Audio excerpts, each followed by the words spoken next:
Mesdames et messieurs, bonjour et merci de suivre le flash au cœur de Matin Bonheur. Le président de la République, Alassane Ouattara, s'est entretenu hier jeudi avec son homologue portugais Marcelo Rebelo de Sousa, qui effectue une visite d'État de 72 heures en Côte d'Ivoire. 4 accords de coopération portant sur la promotion et la protection réciproque des investissements, l'assainissement et la valorisation des déchets solides, la formation touristique et la formation professionnelle ont été signés au cours de la rencontre.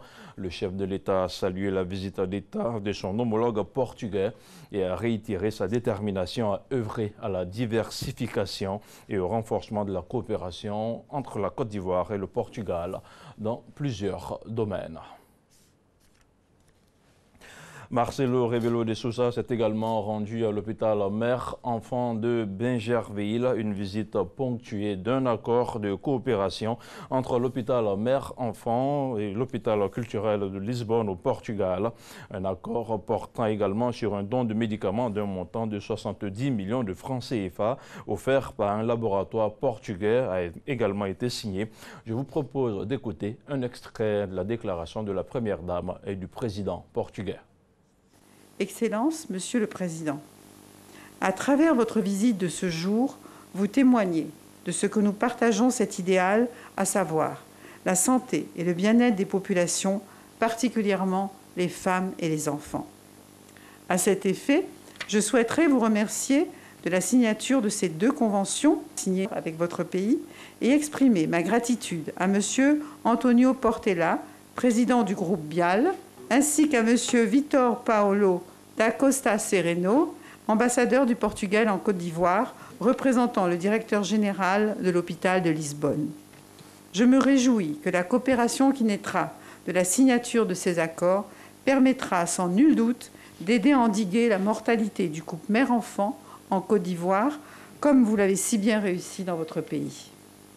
Je souhaiterais également vous remercier pour le don de médicaments d'une valeur de 70 millions de francs CFA qui permettront de soigner les nombreux patients démunis que nous recevons chaque jour ici. Excellences, Monsieur le Président, je ne saurais clore mon propos sans vous réitérer ma gratitude tout en vous souhaitant un beau séjour en Côte d'Ivoire. Je comprends très bien la signification de votre geste. Cet hôpital, cette œuvre, ce rêve, cette mission qui n'a que démarré. Plus de 400 personnes travaillant ici. C'est un monde, gérer ce monde. Et des centaines de mères qui arrivent, et des enfants qui arrivent. On les a vus. Mais en même temps, espoir. Et j'ai entendu dire, on coopérait avec les Français, on va maintenant coopérer aussi avec les Portugais. Ah, ça me rend doublement heureux. Alors, vous savez ce qu'on fait aussi de très bien chez nous, en tant que médecin, d'infirmière, de gens qui travaillent et travaillent tous les jours, chaque jour. On va mettre ensemble nos efforts. Parlons à présent de sécurité alimentaire. La 2e édition des Agri-Days, le salon de l'industrie, sinon de l'agro-industrie et de l'environnement, se tient à Abidjan. Pendant donc 72 heures, il va réunir des acteurs nationaux autour du thème sécurité alimentaire et protection de l'environnement. Ce salon, initié par l'Association ivoirienne des sciences agronomiques, entend favoriser les bonnes pratiques en matière de transformation agricole. On en sait plus avec Noël Niagno. Comment permettre aux Ivoiriens de manger à leur faim, de diversifier la nourriture tout en évitant la dégradation de l'environnement? La question est au centre de cette Agri-Days 2019. La 2e édition de l'agro-industrie et de l'environnement initiée par l'AISA, Association ivoirienne des sciences agronomiques. Pendant 3 jours, acteurs de l'agro-industrie, experts, enseignants, décideurs vont réfléchir à trouver les moyens pour la promotion d'un développement durable et d'une sécurité alimentaire en Côte d'Ivoire. À cause du changement climatique, on a un problème de déficit alimentaire, on a un déficit de l'eau même pour produire l'aliment. Et donc, ce salon permet donc de trouver à long terme comment produire intelligemment. Avec moins d'eau, avec moins de pesticides, avec moins de produits chimiques. production vivrière et développement agricole durable, contribution des femmes à la sécurité alimentaire, valorisation des sous-produits et déchets agricoles. Bref, à ce salon, aucun sujet ne sera laissé de côté. Tout sera abordé pour motiver suffisamment les acteurs afin de mettre la Côte d'Ivoire à l'abri du besoin alimentaire. Ouvrons à présent le chapitre de l'information sur le continent africain, République démocratique du Congo. La coalition Lamuka se retire momentanément du Parlement. Elle proteste contre l'invalidation du mandat de ses députés. L'annonce a été faite par Martin Fayulu, candidat malheureux à la dernière présidentielle. La Cour constitutionnelle a en effet invalidé le mandat d'une vingtaine de députés de l'opposition au profit des partisans de l'ex-président Joseph Kabila. Pour Martin Fayulu, la justice a été instrumentalisée à des fins politiques. Il a également promis d'organiser une série de manifestations pour protester contre la décision de la Cour constitutionnelle. Au Mali, les autorités ont limogé mercredi le gouverneur de la région de Mopti dans le centre du pays. Un limogeage qui fait suite à l'attaque perpétrée le 10 juin dernier contre les populations du village de Sobaneda dans la commune rurale de Sanga. L'attaque, selon un dernier bilan des autorités, a fait 35 morts, dont 24 enfants. Les premiers chiffres faisaient pourtant état de 95 morts. Le président de la République, Ibrahim Boubacar Keïta, a également déclaré un deuil national de 3 jours à compter de jeudi sur toute l'étendue du territoire national en hommage aux victimes. Les drapeaux seront mis en berne sur tous les bâtiments et édifices publics pendant toute la durée du deuil. Et tout près du Mali, en Algérie, l'ancien Premier ministre Ahmed Ouyahia a été placé mercredi sous mandat de dépôt par un juge d'instruction de la Cour suprême.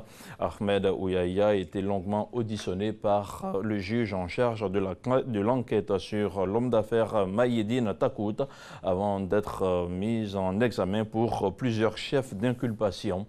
Il devrait être transféré à la prison d'Al-Arash où sont déjà incarcérés plusieurs hommes d'affaires inculpés dans le cadre d'enquêtes sur des affaires de corruption présumées. Au Cameroun, l'attaque menée dimanche dernier dans la localité de Darak, dans le nord du pays, par le groupe nigérian Boko Haram a fait 18 morts, a indiqué jeudi la force multinationale mixte FMM, une coalition régionale qui lutte contre le terrorisme. Dans son bilan des victimes, la FMM fait état de 10 militaires tués et 8 blessés, ainsi que 10 civils, sinon 8 civils tués et 1 blessé. Selon la force régionale, 64 terroristes de Boko Haram ont été tués et 8 capturés. De son côté, le ministère de la Défense camerounais a fait état d'un bilan de 24 morts, dont 16 militaires et 8 civils. 64 combattants de Boko Haram neutralisés, ajoute cette source.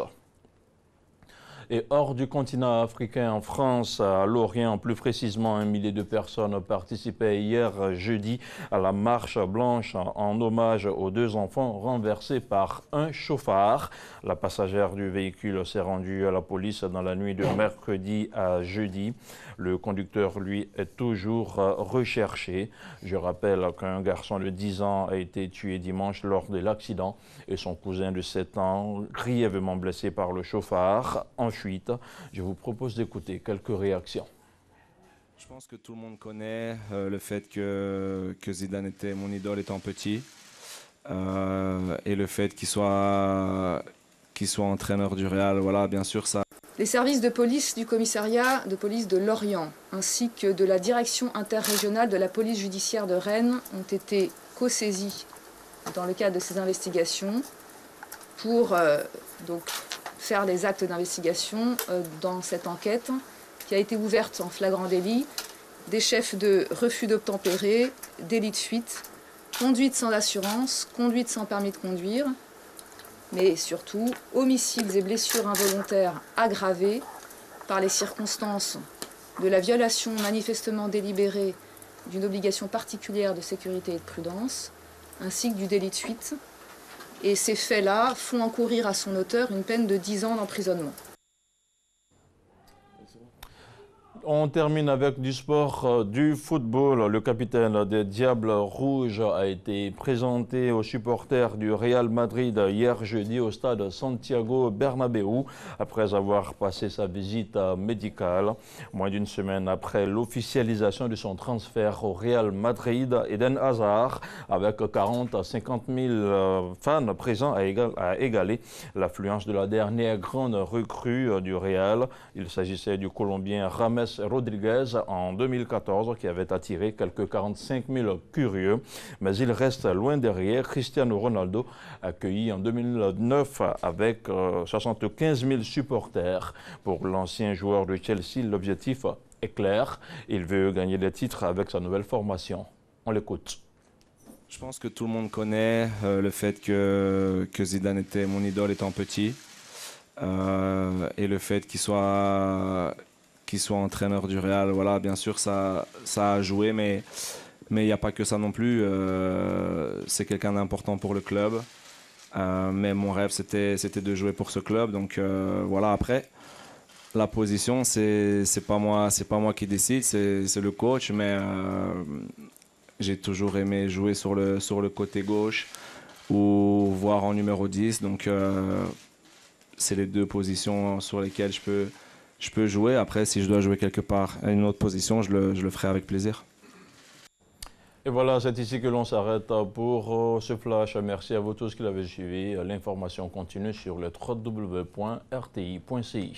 Merci, Mr. Friday. Mr. Friday, merci. C'est le week-end pour vous, ça démarre? Ouais, le week-end il démarre, mais tout en travail.